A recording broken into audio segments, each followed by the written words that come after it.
tengo que empezar diciendo que estas láminas son, la base de estas láminas son gracias a la doctora Odalis García, si alguno la conoce, internista del hospital, que fue mi alumna estrella en aquella época. Así que le dejé su, porque me encantaron y nunca les he cambiado. Entonces dice, esta es la tuberculosis, es probable la enfermedad más antigua. O sea, se dice que Cleopatra, imagínense, trataba, que era una mujer tiempos, que sabía 14 idiomas, etcétera, etcétera, pues también trataba la medicina, trataba la tuberculosis en esa época. Así que, ¿qué tan? Y así, imagínense el daño que ha causado a lo largo de su historia y ha afectado a la especie humana, pues toda esta cantidad de...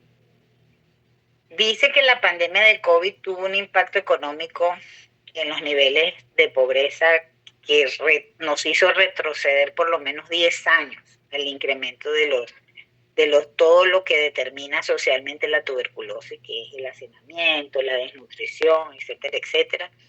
Esto en la mayoría de los países del tercer mundo, por supuesto,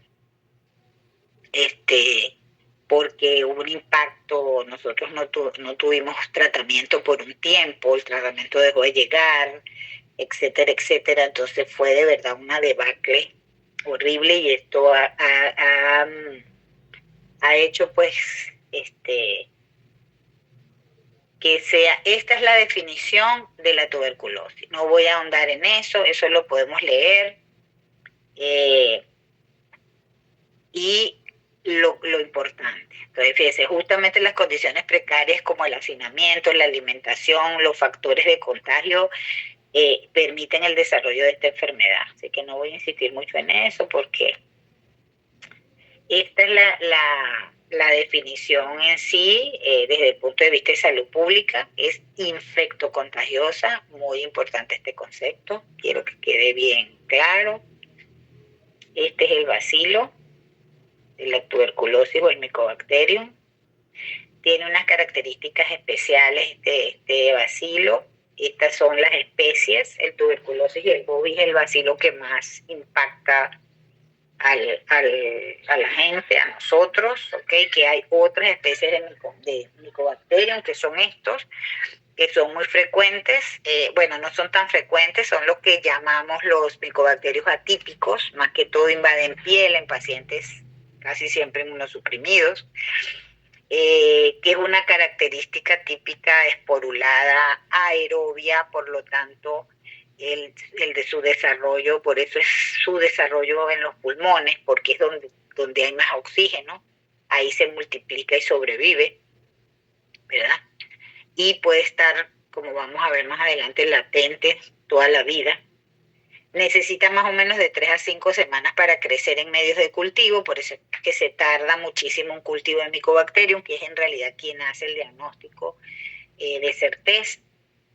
Tiene este tipo de cubierta lipídica, es importante que nosotros sepamos el tipo de cubierta que está constituida por unos ácidos que se tiñen con los colorantes de la anilina, la fucsina, y por eso retienen esta coloración. Y se le llama, lo llamamos normalmente bacilos ácido-alcohol resistentes, porque resisten y da una coloración, digamos, roja cuando se tiñen de fucsia, o fucsia en realidad, es el color que ve el microbiólogo, ¿ok? Esta reseña histórica, este señor fue el que lo hizo, o digo, el que lo descubrió, por eso se le llama inclusive bacilo de Koch.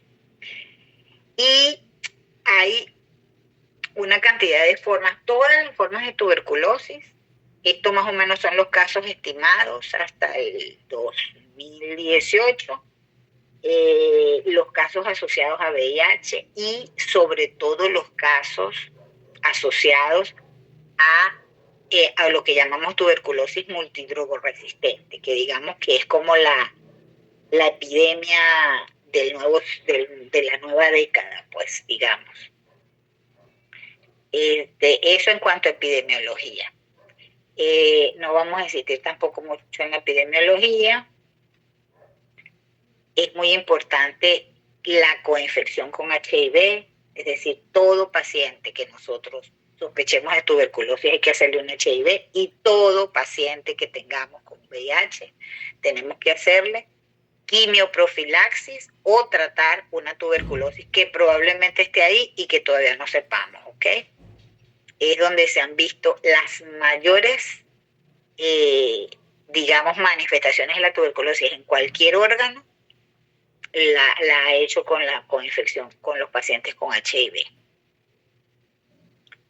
Esta es la mortalidad para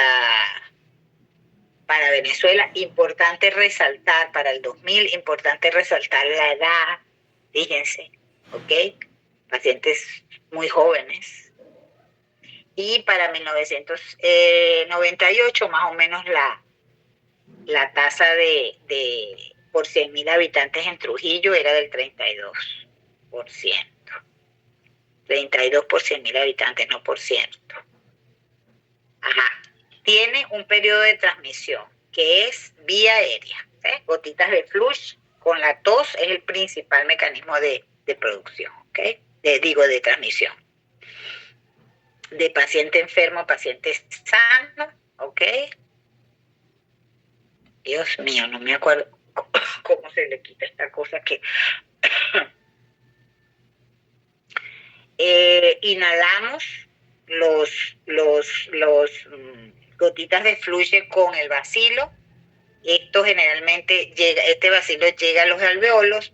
Poco se sabe, o no se sabe, poco sucede la ingestión directa por Mycobacterium bovis. Casi siempre el reservorio es el ganado, son las vacas, ¿verdad? Producen una TBC intestinal, pero es muy poco, ¿cómo se llama? Se ve muy poco este tipo de...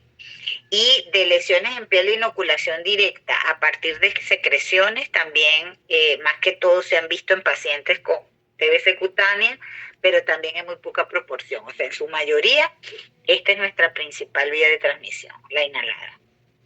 Sabemos que hay una respuesta inmune específica, ¿verdad? Que la respuesta inmune está dada porque hay un disparador, que son las partículas que llegan extrañas al cuerpo, que esto dispara el sistema inmune, y comienza a haber una serie de eventos coordinados por diferentes células, ¿verdad?, que actúan juntas y que se identifican para remover, o sea, se ordenan y se organizan para remover el agente que le está causando daño. Y cuando el individuo se expone, pues el sistema inmune se activa, ¿ok? Y se activa, fíjense, estos son los órganos principales donde se activa, ¿verdad? Muy importante, el tejido linfoide, ¿ok?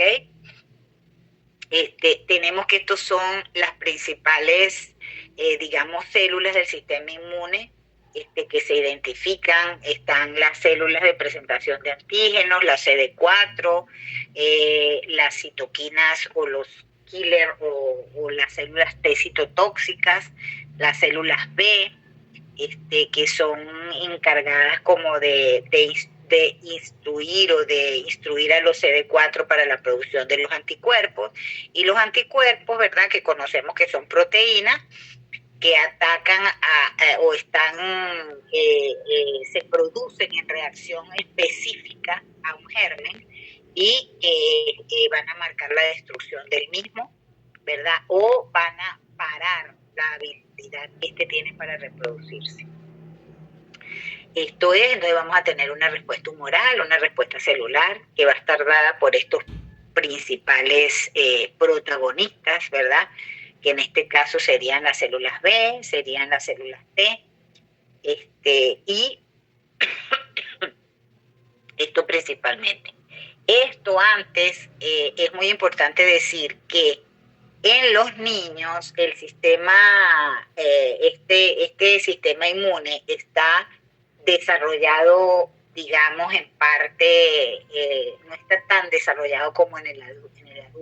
por eso es que aquí me salté me salté esto. Entonces el sistema inmune o la respuesta del sistema inmune en los niños está toma mucho más años en desarrollarse para poder combatir este sistema inmune que tiene el adulto, para llegar a la perfección del sistema inmune. Entonces, dependiendo de esto, por ejemplo, en los menores de 5 años, es la razón por la que nosotros vemos formas diferentes de TBC que no son pulmonares. Es como vemos la frecuencia de tuberculosis extrapulmonar, como en ganglios, en hueso, en meninge, ¿verdad? Por supuesto, en los niños cuyo sistema inmune está comprometido, como debido al HIV o la malnutrición, que es muy común en nuestro medio, y otras enfermedades, entonces desarrollan formas más severas, como la tuberculosis meningea, por ejemplo. Y los niños ya que son de un poquito de mayor edad, ellos tienen un mejor control para la exposición de la TB, y su tendencia es a producirse más como en el adulto, con las características muy similares, o sea, al igual que los adolescentes, que se cree que el impacto de las hormonas y la pubertad y el incremento de la actividad social, pues hace que ellos tengan más exposición a los... Y por lo tanto, entonces, fíjense, van a desarrollar más TBC meningea, la TBC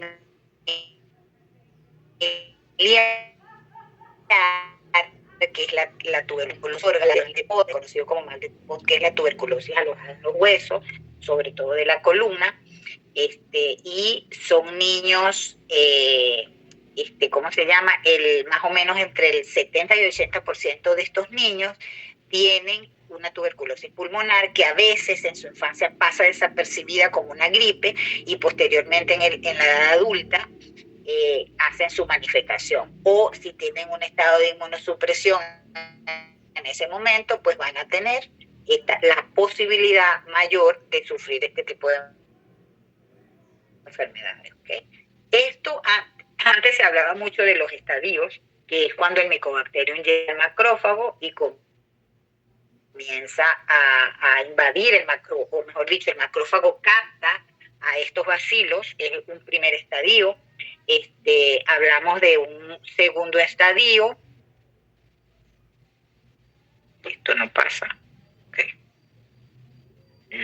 No sé qué pasa, no sé qué se hizo mi segundo estadio, pero un segundo estadio, aquí está, de 7 a 21 días de reproducirse, y ahí se llama crecimiento logarítmico dentro del macrófago, ¿verdad? Y dentro de la célula. Estos 3 estadios son importantes. El estadio 3, que no, la laminita se me saltó, pero que el estadio 3 ya es la edad adulta, el bacilo ya adulto, que puede ya irse a través por vía sanguínea, por el mecanismo que ya dijimos arriba, y puede alojarse en otros órganos del cuerpo que no sean los pulmones. Entonces, tenemos una reacción que nosotros hacemos para ver, es decir, para ver en qué condición o en qué etapa está ese el desarrollo, en qué etapa estamos del desarrollo, si es una primoinfección, si ya tenemos un estadio 2, si ya tenemos un estadio 3, y eso lo hacemos porque nosotros inoculamos o hacemos una prueba que se llama la prueba de la tuberculina. Esa prueba de la tuberculina fue dada por este señor, por esta teoría de Ranke, que relacionaba cada uno de estos estadios con la reacción de la tuberculina. Cuando nosotros tenemos un estadio 1, que apenas el bacilo está dentro de los macrófagos, es cuando la tuberculina se hace de negativa a positiva. Cuando en el estadio 2 se va a hacer mucho más positiva.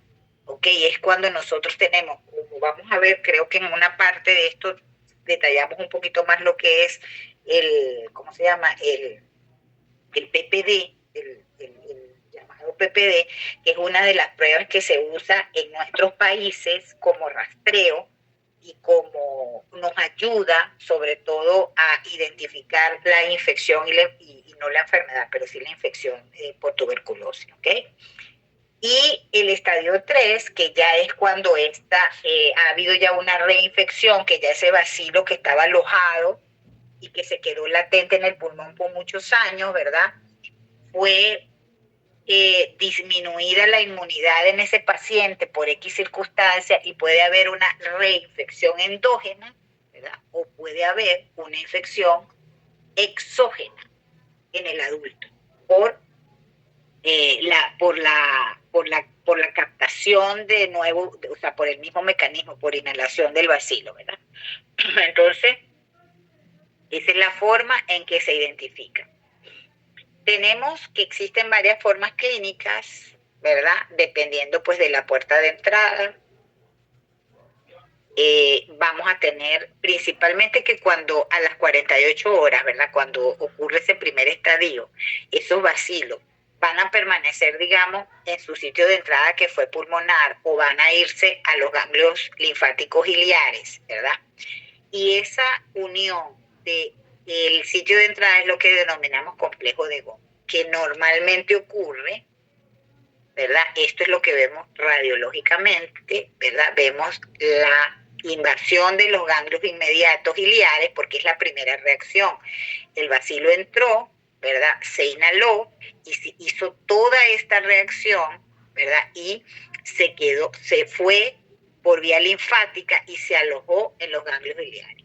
Entonces podemos ver una radiografía generalmente en un niño, ¿verdad? Con una prima infección, es donde nosotros vemos, es muy raro ver en el adulto, porque nosotros colocamos la BCG, entonces es muy raro en el adulto ya ver un complejo de Gom. Sin embargo, puede ser un paciente que nunca ha tenido contacto o que estuvo aislado por mucho tiempo y puede tener contacto ya en la edad adulta, pero normalmente este complejo se activa y puede pasar completamente, digamos, asintomático, sino que póngale, el niño llegó con tos y un poquito de fiebre, quizá le hicieron una radiografía y apareció su complejo de Gom. Si el paciente no ha logrado superar esto con su inmunidad, entonces el paciente ya va a tener pérdida de peso, bajo crecimiento, ¿cómo se llama?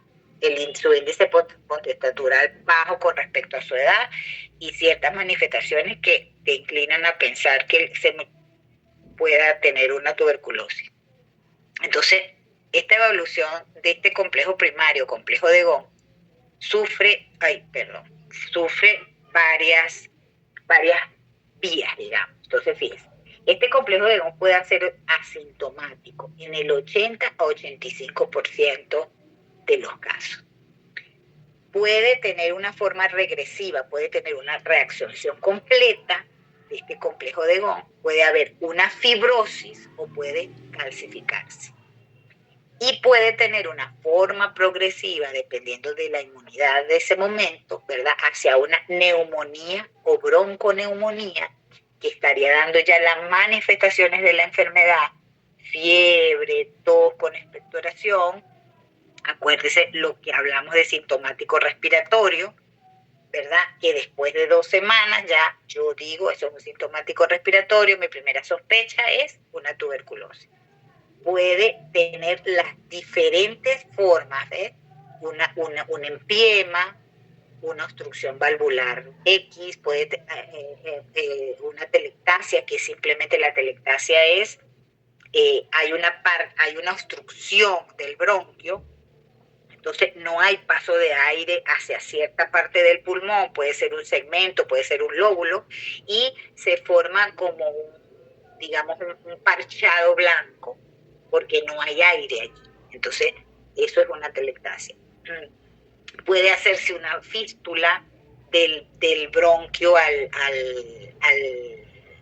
ganglio, ¿verdad? Se llama una fístula adenobronquial, comienza a haber expectoración. Después de esto puede hacerse una tuberculosis hematógena y puede inclusive hacer una meningitis o cualquier otra manifestación.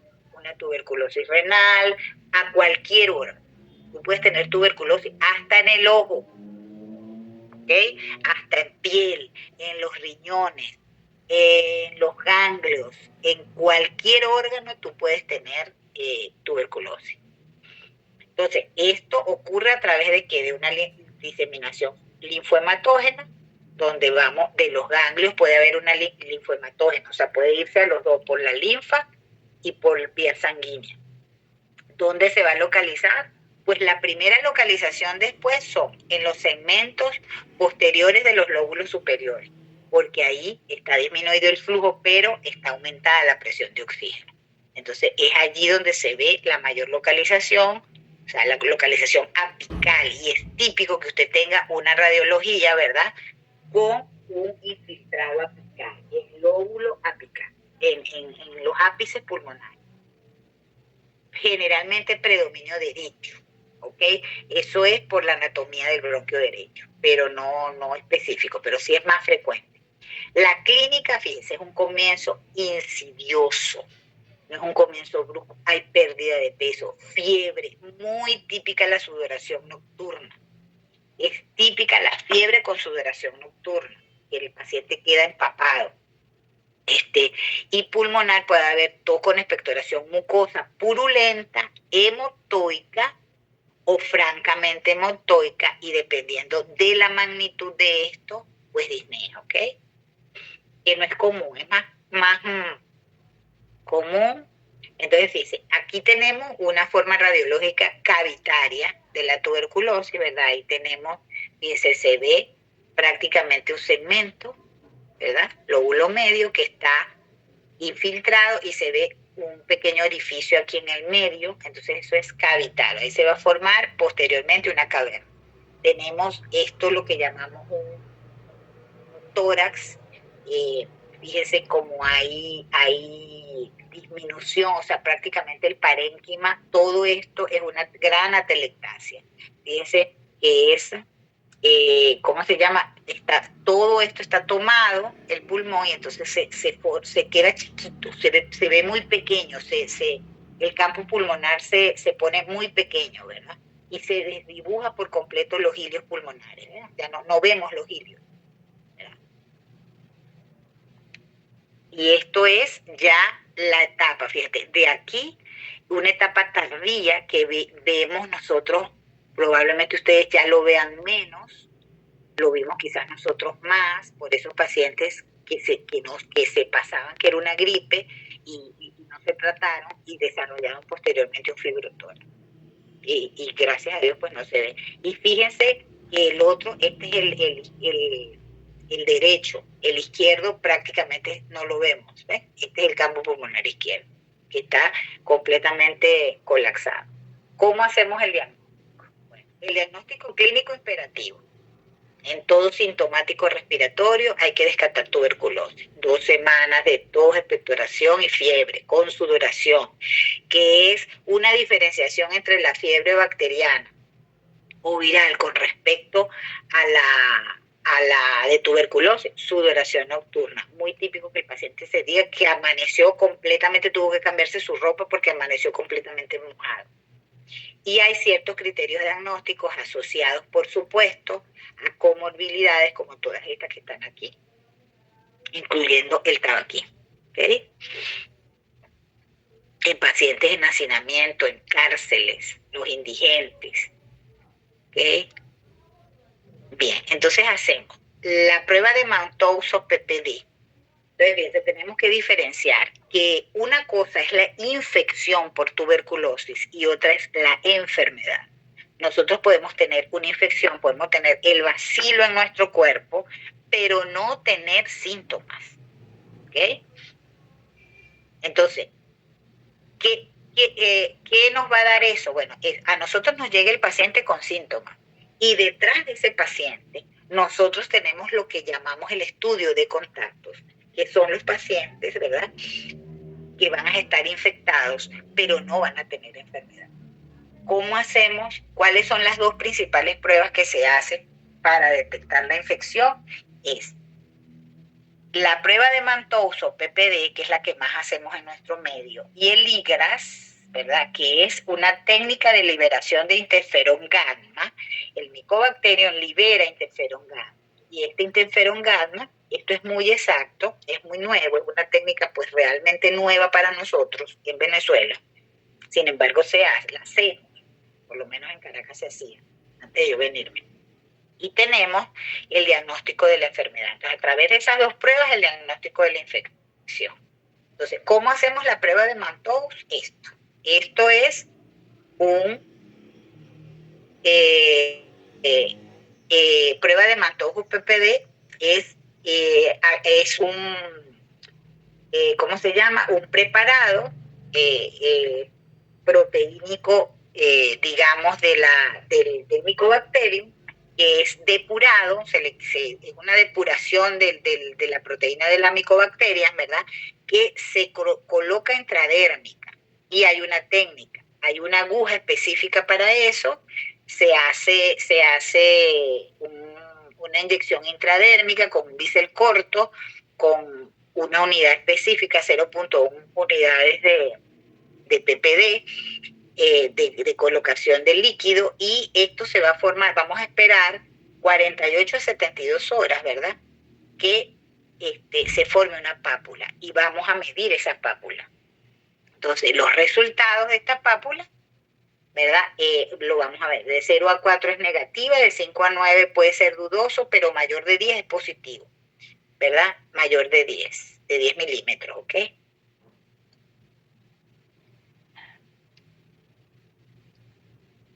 Entonces, ¿qué indica el PPD?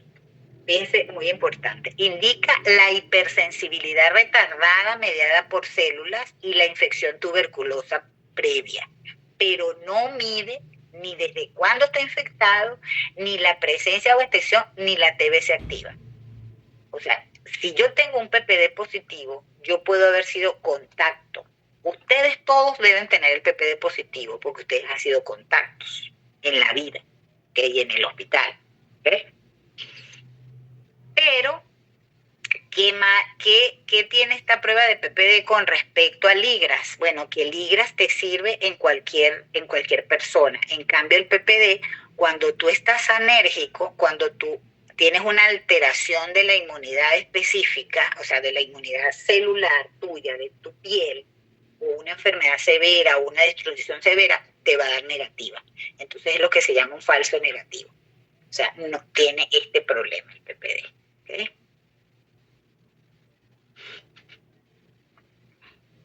Entonces, estos son los inconvenientes.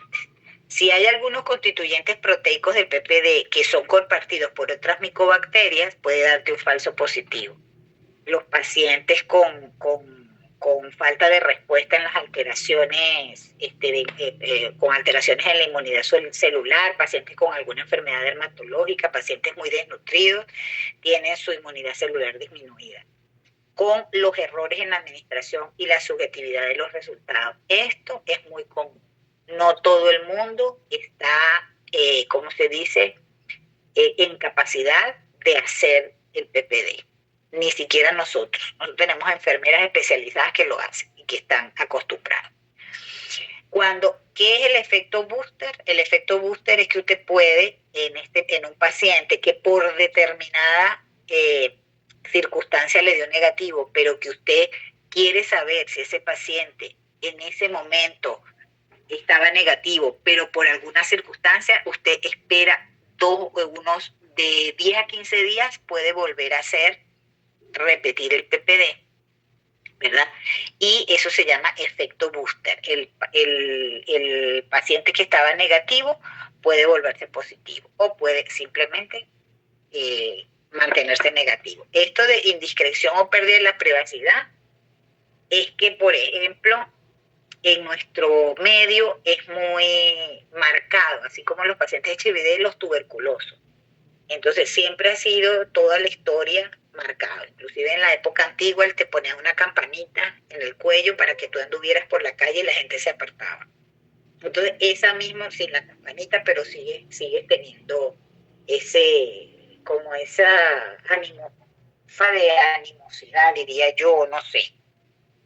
tontera, porque eso en realidad es tontera con los pacientes, porque si tú te tapas cuando toses, no tienes problema de transmitir la tuberculosis. Y si tú eres un individuo con una respuesta inmune perfecta, pues tampoco, porque igualito vas a aspirar ese bacilo que lo habrás aspirado miles de veces y sin saber, has tenido como tu gripecita y ahí tienes tu calcificación. ¿Ok? Ok, esto lo que les hablaba del interferón gamma, o sea que esto es un antígeno micobacteriano que estimula las células T y es específico, entonces es mucho más específico que el PPD, es lo que se hace, es la forma como se hace, me interesa eso. Aparte de eso tenemos el cuantiferón, todos estos son el cuantiferón, y la determinación de células T sensibilizadas mediante la técnica de ELISA también se usa. Esta es la forma en que si está positivo mayor de 0,35, el cuantiferón TB, que es el que más se usa.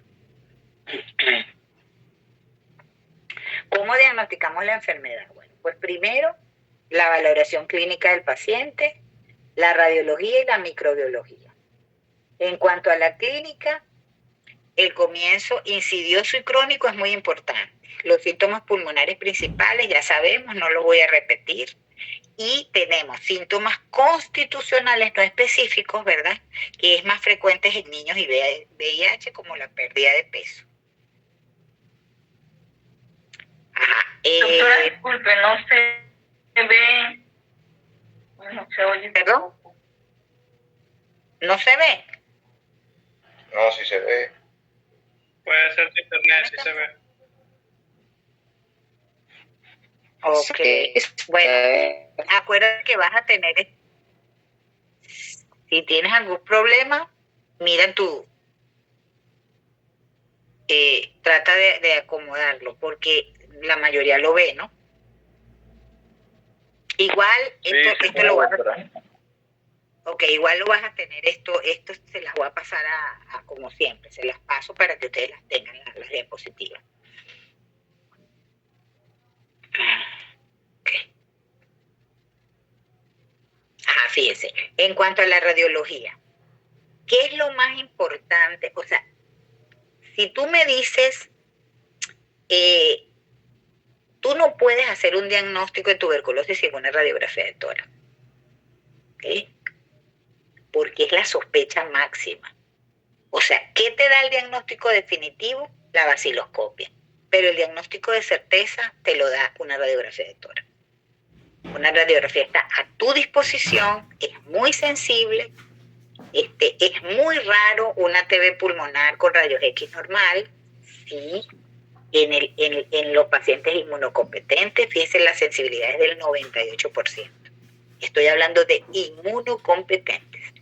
En un paciente inmunosuprimido cambia el panorama. Tú no puedes tener lesiones visibles en la radiografía de tórax, pero puedes tener muchos síntomas en los pacientes, en este paciente tipo HIV que nosotros tenemos, que es pacientes crónicos, pacientes recibiendo quimioterapia, por algún lado tengan su sistema inmunológico disminuido, es donde vamos a tener problemas. Pero en un paciente inmunocompetente, la sensibilidad, fíjense, del 98%. ¿Cuál es el inconveniente? Que no es específica. O sea, hay muchas lesiones. Estas lesiones que nosotros vemos en la radiografía de tórax, que lo van a ver ustedes cuando, no sé si yo tengo una radiografía, ¿sí? No la típica caverna, pero creo que sí. Pero aquí sí, tengo típicas cavernas. Estas que se ven aquí, esto es una caverna. Esto es una caverna, se las voy a marcar. Estos son cavernas, que son ya índices acuérdense, neumonía necrotizante. El Mycobacterium se ha comido el pulmón, se ha comido el parénquima pulmonar y ha dejado huequitos, eso así textualmente como lo estoy diciendo. Entonces es como lo que uno llama una neumonía, en realidad es necrotizante, y es muy intersticial, o sea, las dos partes, es intersticial y es alveolar. la caverna ya es un signo de que eso está ahí desde hace mucho tiempo, ¿ok? De que se ha pasado el tiempo, no es algo porque cuando usted ve una radiografía, bueno, perdón, antes de seguir con la radiografía, el inconveniente es que no es específica porque usted este tipo de lesiones las puede ver en muchas enfermedades, ¿verdad? En un edema agudo del pulmón severo usted puede ver este tipo de lesiones. En una micosis usted puede ver ese tipo de lesiones. En una enfermedad intersticial usted puede ver eso. No es específico, es el inconveniente. Pero si usted eso lo tiene acompañado de los síntomas, más tiene el antecedente del contacto del paciente con un paciente tuberculoso o de que está en una zona de tuberculosis como Carvajal, por ejemplo, entonces ya sabemos que debe ser una tuberculosis. Entonces, insistir en el diagnóstico es importante.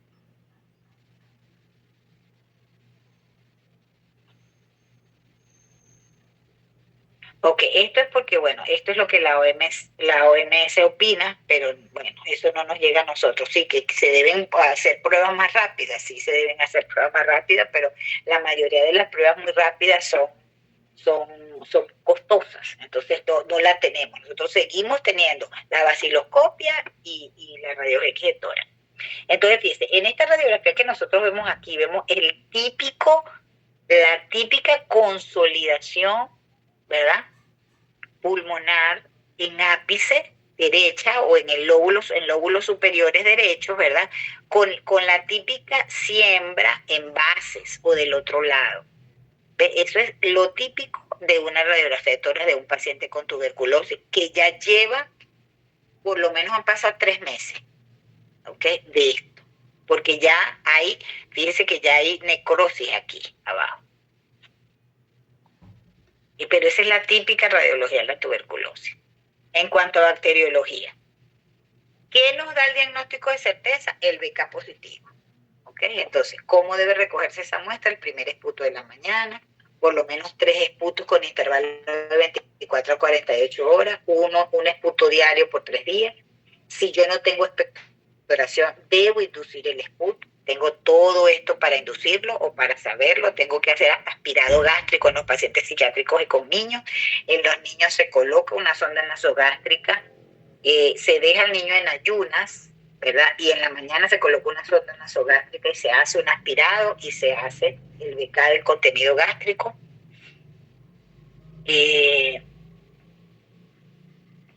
Estas son, fíjese,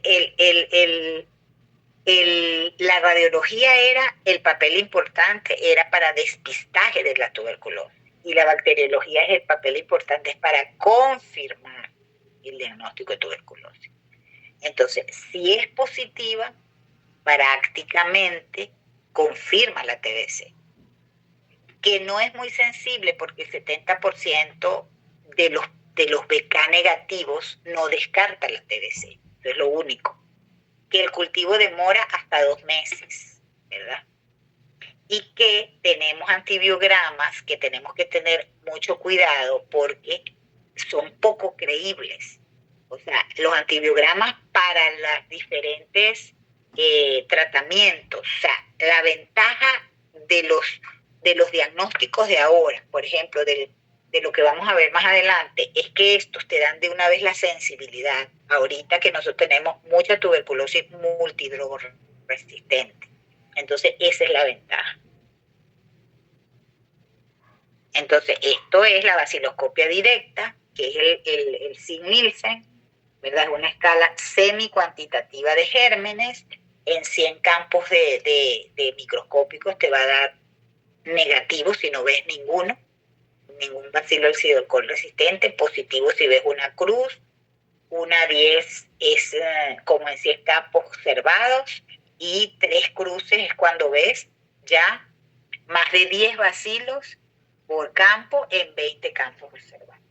¿Okay? Entonces fíjese el trabajo del bioanalista.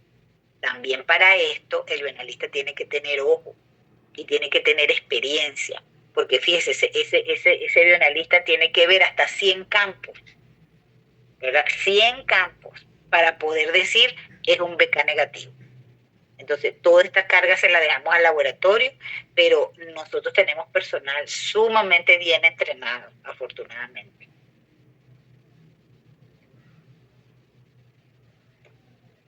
Perdón. Entonces, esta es su limitación más importante, la moderada sensibilidad, pero es necesaria, sí, una técnica más rápida, pero más sensible que la vaciloscopia, pero nosotros seguimos, nuestro caballito de batalla sigue siendo la vaciloscopia. Todas estas son las pruebas nuevas. Tenemos en Venezuela el GeneSper, ¿verdad? Hasta que yo me vine se hacía solo en Caracas, a los pacientes, se dejó para los pacientes que eran multidrogresistentes, pero yo pienso que es una prueba que debería estar en los laboratorios y que debería usarse, porque tenemos que avanzar, por lo que ya dijimos, de que el COVID nos devastó nuestra. Entonces esto es importante. Entonces fíjese todo lo que hay, todo esto es lo nuevo. Pero el GeneSper, quédense con este porque ese va a ser pues lo que debería haber, ¿ok? Y sobre todo porque cada uno de estos es porque se especializa en más resistencias. Por ejemplo, el GeneSper tengo entendido que tiene la resistencia a fármacos es a la rifampicina únicamente, ¿verdad? Pero, por ejemplo, el Max MDR tiene resistencia a la isoniazida de la rifampicina, que siempre van juntos. El Genotype tiene para todas las resistencias, o sea, fíjense, y inclusive hay secuenciación del genoma del Mycobacterium, o sea, que ya esto es lo máximo. Tú como que te ven tus genes, o sea, te ven los genes, pues. Entonces, pero el Genotype también lo hay en Venezuela, en Caracas, en los laboratorios privados, y es un tío, o sea, te haces eso, una prueba, y listo, no necesitas más nada, y te evitas la baja sensibilidad de la vaciloscopia, pero es costoso. Eso es lo malo. Bueno, todo esto que va a estar aquí, yo no se los voy a decir ahorita, porque gastaríamos muchísimo tiempo, pero es cómo se hace. Necesito que lo lean para que estén informados, ¿ok? Fíjese, la OMS en el 2020 dijo que había una elevada exactitud diagnóstica y los mejores resultados se tenían con XPER, ¿verdad? Multidrogo resistente como test inicial para el inicio del tratamiento de la tuberculosis. Y que, por ejemplo, o sea, podría ser reemplazar a la vaciloscopia. A mí eso me parece palabras mayores, ¿verdad? Y simultáneamente detectaba tuberculosis y resistencia. Entonces, hay otros como el XP Ultra que tiene 90% de sensibilidad. Entonces, todo esto es el futuro y es lo que necesito que lo lean para que sepan lo que probablemente ustedes vayan a ver eso más que lo vimos nosotros. ¿Eh? Bueno, de la TBC extrapulmonar son toditas estas láminas que vienen. Yo no le voy a insistir en eso, ustedes se la van a leer, pero sí voy a hablarles de dos, de las que son más frecuentes. La TBC pleural, que nosotros, ¿cómo vamos a hacer el diagnóstico de la TBC pleural? Pues con una punción, ¿ok? ¿Y cómo ocurre el mecanismo de producción? Hay una ruptura del foco subpleural, es muy frecuente en las tuberculosis primarias. O sea, el debut en los niños muchas veces llegan con derrame pleural y es una tuberculosis. Y hay casi siempre una diseminación hematógena con siembra pleural, es lo que pasa, o se rompe una ruptura, una caverna tuberculosa, y por lo tanto hay extensión por vecindad por vecindad del hueso y de ganglios, puede haber también una miliar con esto, ¿verdad? Pero la TBC pleural es la de mayor incidencia de las extrapulmonares, inclusive en niños. Estas son las características. Quiero que lo tengan presente. ¿Cuáles son las características de un líquido pleural? ¿Verdad?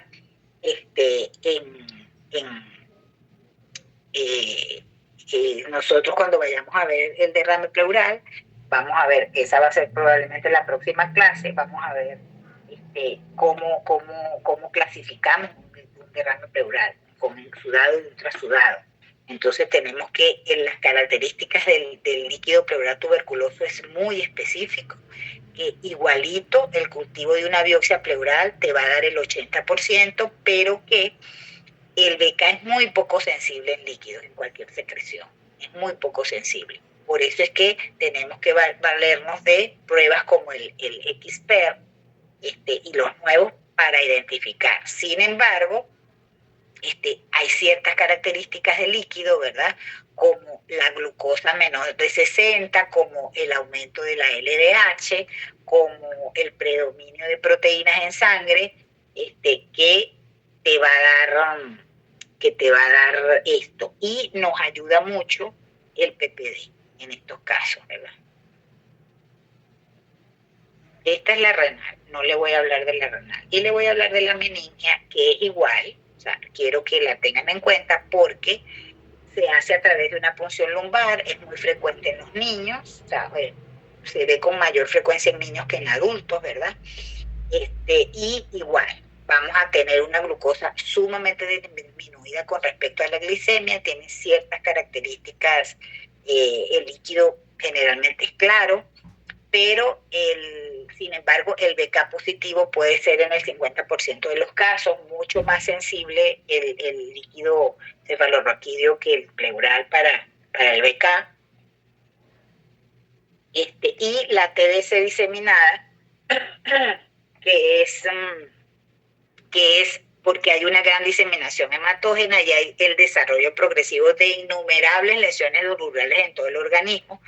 Esto es propia mucho, lamentablemente, de los niños menores de 5 años, por lo que decíamos de su poco desarrollo de su sistema inmunológico, y que generalmente es muy característica las lesiones nodulares de localización intersticial en la radiografía de tórax. Yo pensaba que yo tenía una radiografía, aquí está, es este tipo de lesión. Esto es una TBC miliar o diseminada. Ustedes ven esta radiografía, pueden estar seguros que no solamente es el pulmón, que está en todos los, o en la mayoría de los órganos, la tuberculosis. Eso es lo que uno llama una emergencia tuberculosa. La peritoneal sí ya va.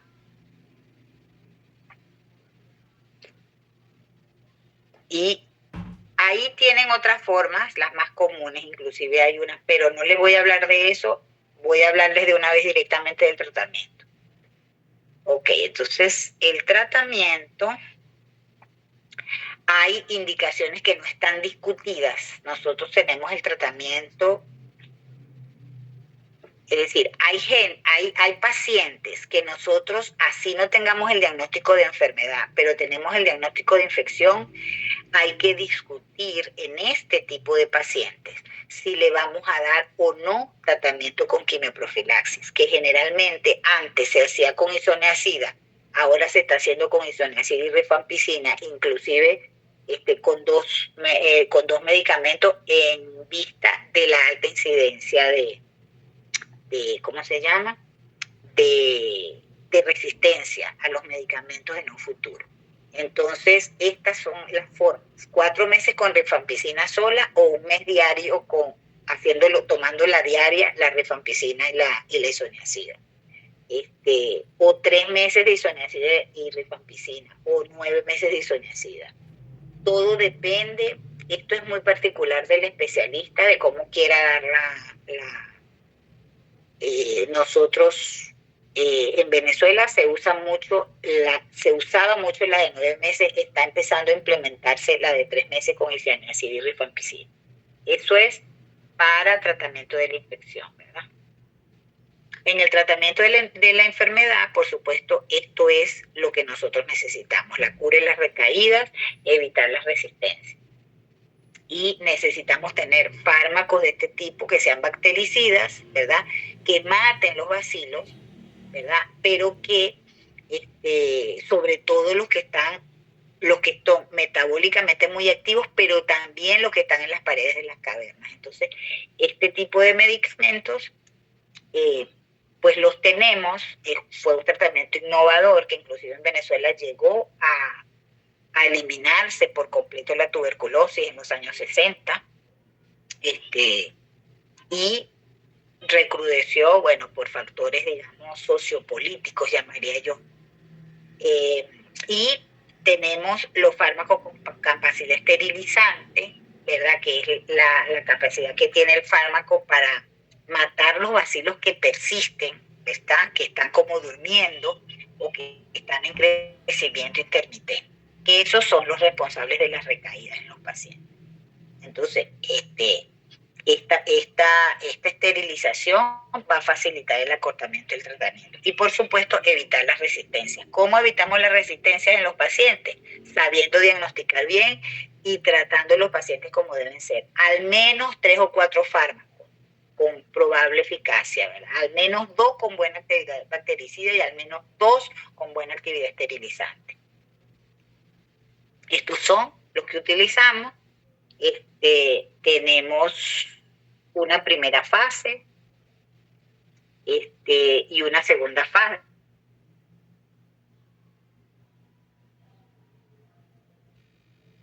Digamos, es nuestro caballito de batalla.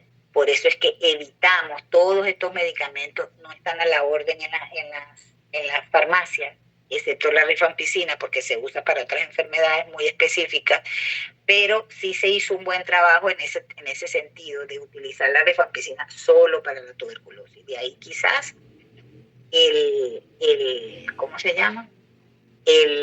La importancia de la rifampicina. Normalmente,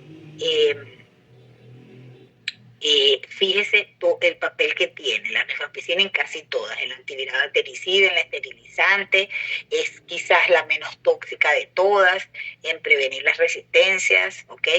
Esta es la actividad de los medicamentos, ¿no? Bueno, estamos analizando cuál actividad es la alta actividad de los medicamentos para todo esto, y la moderada actividad es esta que tenemos aquí, y la baja es esta que tenemos aquí. Entonces, no mucho que decir más de esta.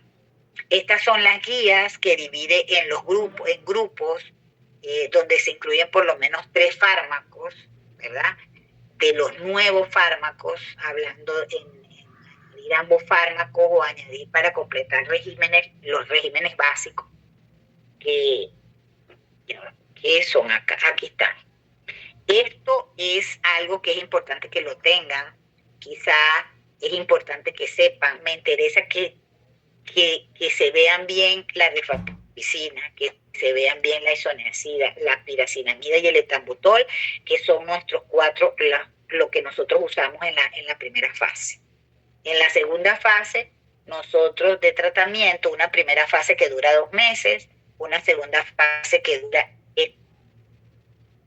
Estos son el resto de medicamentos que se usan como alternativas, ¿verdad? Este es el esquema, que era donde quería llegar. Entonces, fíjense, tenemos una primera fase intensiva, que es supervisada por la enfermera. El paciente debería ir al hospital a tomarse esto, o al ambulatorio, y una segunda fase de mantenimiento, que es esta que está aquí, que es con isoniazida y rifampicina. Nosotros generalmente a los 3 meses, a los 2 meses, hacemos un BK, ¿verdad? Para ver si cambiamos al paciente de fase. Un BK, una rayos X de tórax, ¿verdad? Y con eso, si todo va bien, lo cambiamos. Si no va bien, mandamos al paciente a cultivo, vemos qué está pasando, si es que está resistente, la adherencia al tratamiento, lo que siempre se ve en todo ese tipo de pacientes, si tiene alguna comorbilidad, si son pacientes que por los efectos colaterales de los medicamentos dejaron de tomárselo y no dijeron nada. Por eso es que es muy importante lo supervisado, ¿ok? Entonces, miren, muchachos, todas las demás láminas que vienen, que son poquitas, o sea, esta que tenemos aquí,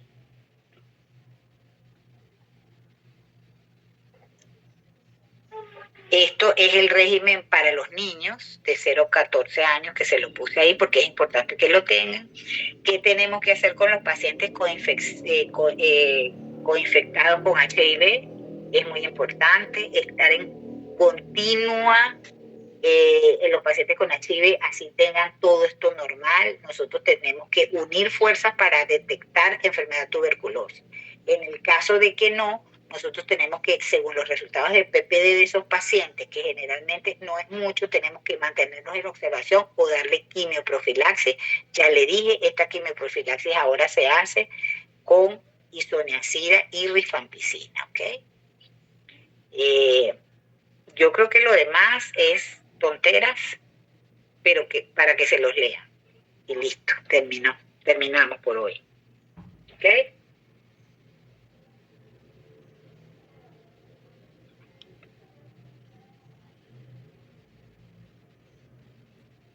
Entonces, bueno, muchachos, lo dejamos hasta aquí.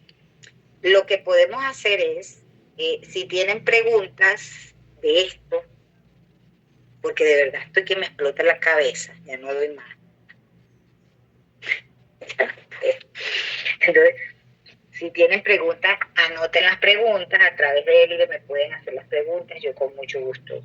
Si me quieren hacer una pregunta, doy autoridad para que le den mi teléfono a Elide y a los muchachos, pero yo creo que si lo hacemos por el grupo es mejor, que ustedes hagan las preguntas por el grupo, que Elide me las pase y yo se las contesto, ¿ok? Generalmente hago audio. Está bien, doctora. No doy más. Gracias, doctora. Gracias a ustedes por su paciencia, muchachos. Nos vemos. Muchas gracias, doctora. Feliz fin de El semana. sábado programamos, el sábado ya tienen que elegir si son 2 exámenes o 1, ¿ok? Bueno, está bien. Para el sábado, ténganme esa respuesta, Ok. porque si voy a hacer 2 exámenes, ya yo tendría que estar planificando Ok, gracias. para 5 o 3 temas, ¿no? Perdón, 5 o 6 temas. ¿No? Sí, porque si no me equivoco Entonces, son bueno, 2, ¿no? ¿Son qué? Si no me equivoco en total son 12 o 13. Son 12 o 13, por eso. Entonces, como son 12 o 13, pues estaríamos haciendo el primer examen en la mitad, que ya sería la próxima semana, terminaríamos, porque ya llevamos 4 temas ahorita. Entonces, ya tendríamos que estar planificando. Si es un solo examen, mejor. Yo se lo voy. Ojalá elijan un solo examen, porque para mí también es mejor.